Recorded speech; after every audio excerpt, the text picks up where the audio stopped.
안녕하십니까. 이어서 경남 뉴스입니다. 진해 시운학부 이전 사업은 창원의 39사단 이전과 똑같이 민자 사업자가 부대를 이전해주면 그 비용으로 부대터를 주기로 했던 사업이었습니다. 하지만 사업 방식 변경으로 매각 금액도 남겼고 공공용지도 확충할 수 있었습니다. 보도에 오종우 기자입니다.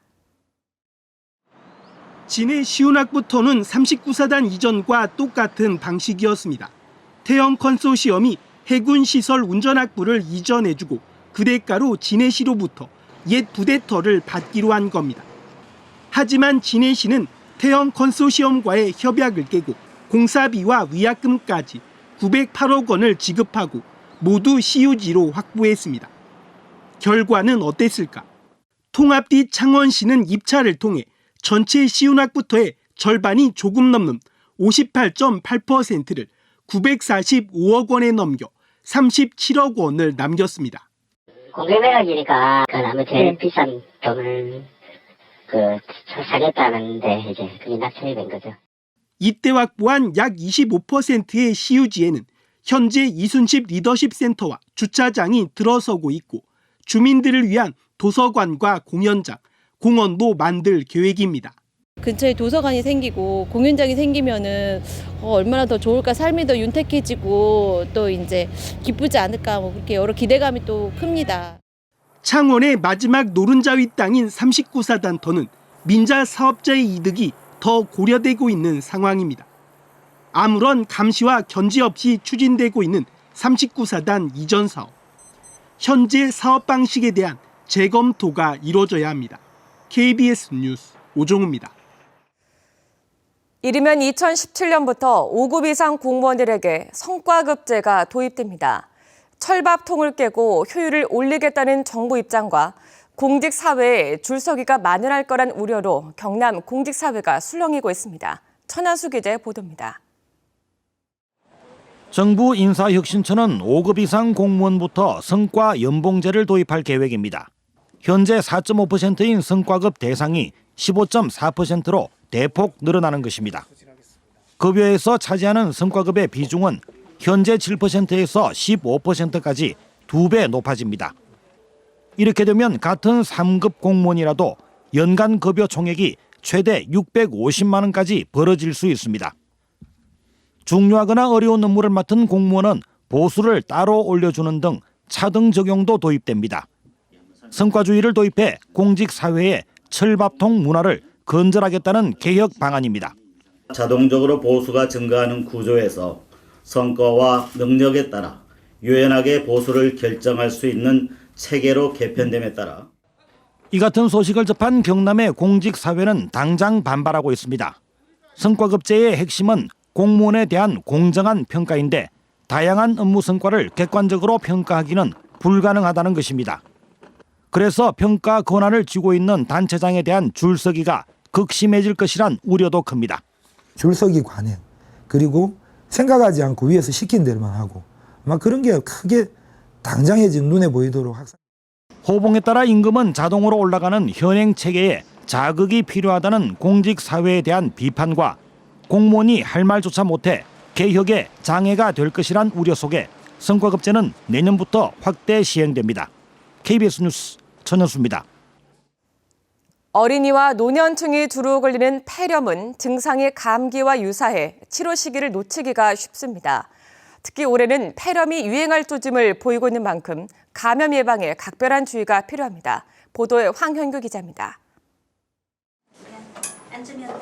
초등학교 3학년인 이 여자 어린이는 일주일째 고열에 시달렸습니다. 뭐든지 약을 먹으면 좀 나아져야 되는데 이건 열이 안 잡히는 거예요. 그리고 이제 기침도 심하고 또 그러니까 잘 못 먹고 그러면 아기가 축축 처지고. 결국 폐렴 진단을 받고 병원에 입원했습니다.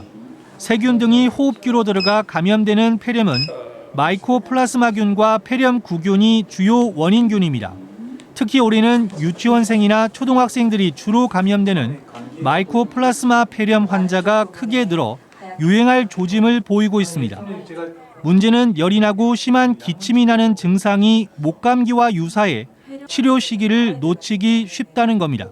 38도 이상 고열이 동반이 되면서 이제 기침이 점점 심해지고 누런 가래가 같이 동반이 되고 아이가 호흡곤란 증세를 보이고 이런 경우에는 빨리 병원으로 오셔야 합니다. 노년층의 경우 폐렴구균이 혈액이나 뇌수막에 침투하면 폐혈증 등 심각한 합병증으로 이어질 수 있습니다.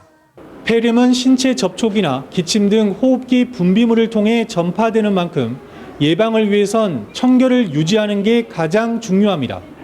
손 씻기와 양치질로 손과 입안의 세균을 없애는 것만으로도 효과를 볼 수 있습니다. 65살 이상 노인들은 보건소를 찾아 무료로 폐렴구균 예방접종을 받으면 50에서 80% 정도 감염을 막을 수 있습니다. KBS 뉴스 황현규입니다.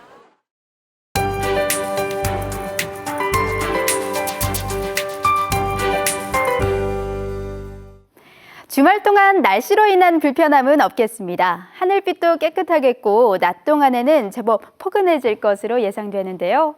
대신 해가 지면 기온은 빠르게 내려가겠습니다. 아침 저녁으론 겨울 추위가 이어지겠습니다. 오늘은 고기압의 영향을 받아 구름량도 적겠고 맑은 하늘이 드러나겠습니다. 단 아침까지 내륙에 안개가 짙은 점 주의하셔야겠습니다. 공기는 부쩍 차가워졌는데요. 특히 내륙을 중심으로 기온 변화가 큽니다. 함안 0도로 시작해 낮 동안엔 밀양 13도, 창원 12도까지 오르겠습니다. 서부 지역은 진주와 거창 0도로 출발합니다. 지금 집 밖을 나선다면 옷차림 따뜻하게 하셔야겠고요. 낮 기온은 사천 12도, 산청 11도로 예년 기온을 웃돌겠습니다. 바다의 물결은 풍랑주의보가 내려진 동해상을 중심으로 최고 4m까지 매우 높게 일겠습니다. 다음 주 화요일에는 비 예보가 들어와 있습니다. 이 비를 기점으로 낮 기온도 한 자릿수 밑까지 떨어지겠습니다. 기상정보였습니다. 경남교육청 공무원 노조는 5급 이상 공무원을 대상으로 제7회 함께 일하고 싶은 관리자상 설문 결과를 발표했습니다. 이번 설문은 모범적인 공직 자세 확산을 위해 마련돼 1,600여 명의 직원이 참가했고 3, 4급에선 이상진 도교육청 총무과장이 5급에선 이진철 학교급식 담당 사무관과 허재영 사무관이 선정되며 모두 6명의 관리자가 직원들의 표를 받았습니다. 선정자들은 리더십과 청렴도, 업무 수행 능력과 친화력 등의 평가 항목에서 높은 점수를 받았습니다. 경남소방본부가 국민권익위원회가 주관한 공공기관 청렴도 평가에서 전국 18개 시도 소방본부 가운데 2위를 차지했습니다. 이번 평가는 소방 민원과 용역, 공사관리 감독 등이 포함됐고 경남소방본부는 부패지수 평가의 평균 점수가 10점 만점에 9.7점으로 전국 평균 8.02점을 크게 웃돌았습니다. 신항 2, 4단계 컨테이너 부두 건설 사업이 어제 착공해 새 선석을 추가하게 됩니다. 어제 착공한 이 4단계 부두는 가덕도 북쪽 해역에 들어서 대형 컨테이너선 3척이 될 수 있고 연간 20피트 컨테이너 200만 개를 처리하는 능력을 갖춥니다. 신항은 현재 21선석으로 이번 사업이 완료되면 24선석으로 확장됩니다. 올해 하동군을 방문한 관광객 수가 500만 명을 넘어선 것으로 집계됐습니다. 하동군은 지난달 말 기준으로 하동을 찾은 관광객은 내국인 509만여 명, 외국인 2만여 명 등 511만 7천여 명으로 집계됐습니다. 관광 명소별로 보면 화개장터가 148만 명, 최참판대기 45만 명, 쌍계사 36만 명 등으로 나타났습니다. KBS 뉴스를 마칩니다. 고맙습니다.